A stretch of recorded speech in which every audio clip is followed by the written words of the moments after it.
This is a model of the brain.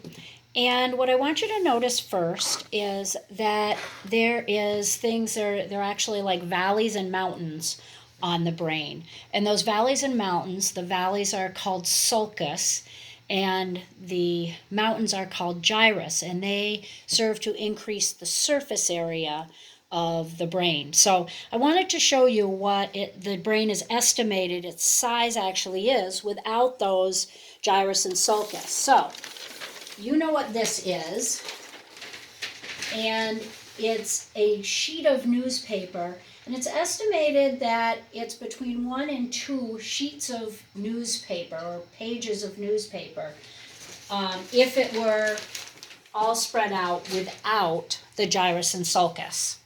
So let's look at the different parts of it.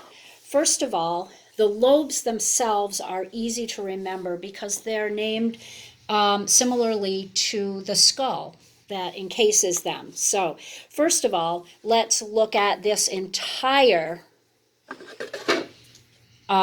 surface. And the entire surface, not including where I'm holding down on the right hand side, this is all called the cortex or the cerebral cortex or the cerebrum. Okay, any of those terms are correct. And then on the bottom, this is called, these funny looking things are called the cerebellum, and they have a little bit different purpose. One of those purposes is for balance. So as we look at this, I'm going to face the brain toward me. So this is the front, and this is the frontal lobe. Then we have the parietal lobes and the occipital lobe.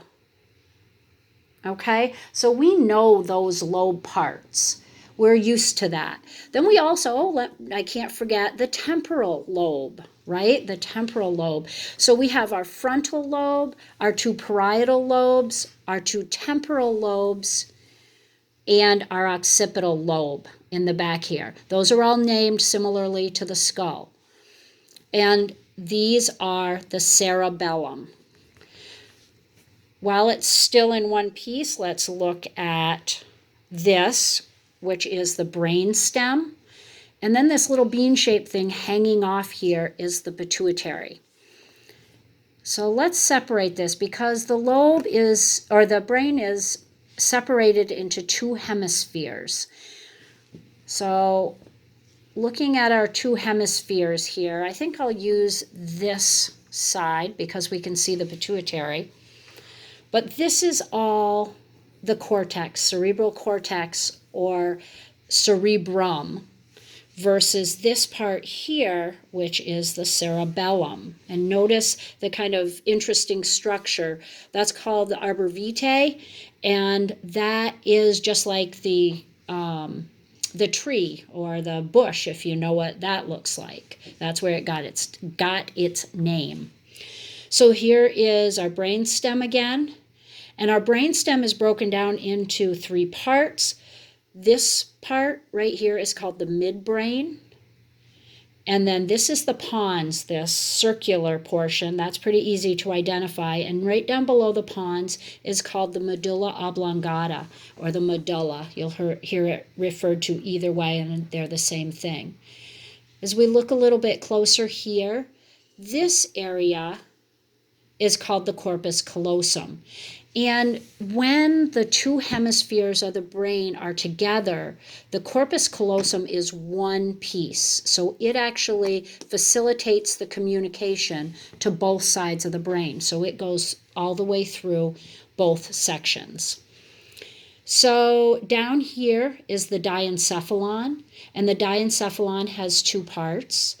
It's going to have the thalamus, which is the upper part, and the lower part is going to be the hypothalamus. It's going to be below. So if you think of the orientation of the brain, this is how it is in the head, right? This is the thalamus, and hypo would mean below it. So here's the hypothalamus and the pituitary. And remember, well, you probably don't know yet, but when we start talking about the endocrine system, the hypothalamus and the pituitary play a huge role in the control and even making hormones for the endocrine system. This area underneath the corpus callosum is called the lateral ventricle. And the brain and spinal cord are bathed in something called cerebral spinal fluid. And it's a fluid that cushions and protects the brain. And we would find it in the ventricles. There's actually a number of ventricles within the brain. This is the only one that you need to know, and that's called the lateral ventricle. And that's going to house cerebral spinal fluid. We can't show the meninges on here, but the meninges is a covering that also protects the brain, and it has 3 layers. It is going to have a very, very tough layer that is very difficult. As a matter of fact, when we use a sheep brain, we have to cut it because you can't tear it. So the outside of that 3-layer system is called the dura mater, that really tough layer. And then there's the arachnoid and the pia mater. Those are the 3 levels of the meninges. And the spinal fluid stays within those meninges.